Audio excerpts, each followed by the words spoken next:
In this video, we're going to be talking about object-oriented programming and show you a demonstration of how to do it.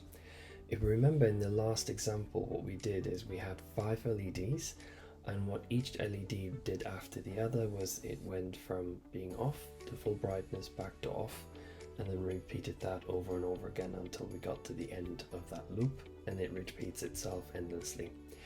Now, we've also written the code, as you can see here on my screen, in a functional way. Now, there is one more way that we can do it, which is actually even, let's say, cleaner or easier. Instead of all having it displayed on one sketch, is we can actually display it, have the codes put on separate sketches. The way to do this is really simple. We go up to the very top and we basically create a new tab. We're going to call this tab cycle. And then this is very important. We're going to write .h. H is for header. We're going to press enter and then go back to our original code, and we're going to basically copy our void, our LED cycle function altogether. We're going to cut it out and we're going to paste it into the cycle header. We're going to save that by doing Command or Control S. And then last but not least, we see here. Now, if we run this right now, what we'll see is immediately we're going to get an error.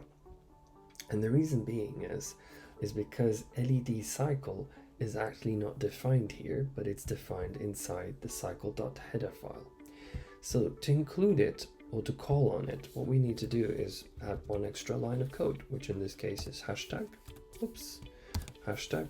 include, and then you need to have it written this way, and we need to say cycle.h. Okay, now we've done this, now it should just work. So let's load the code. So as we've seen, we've loaded the code, everything is working really well.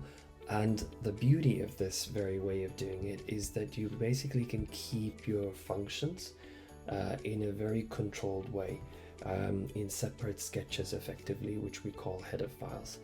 And as you can see, the amount of coding that we are displaying on the main sketch is actually extremely little, and so hence it's actually nicer to look at.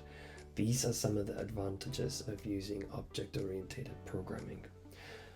Now, what I want you to do is take the last example that we have asked you to do and basically translate that into an object-oriented program and see how small your code is. See you in the next video.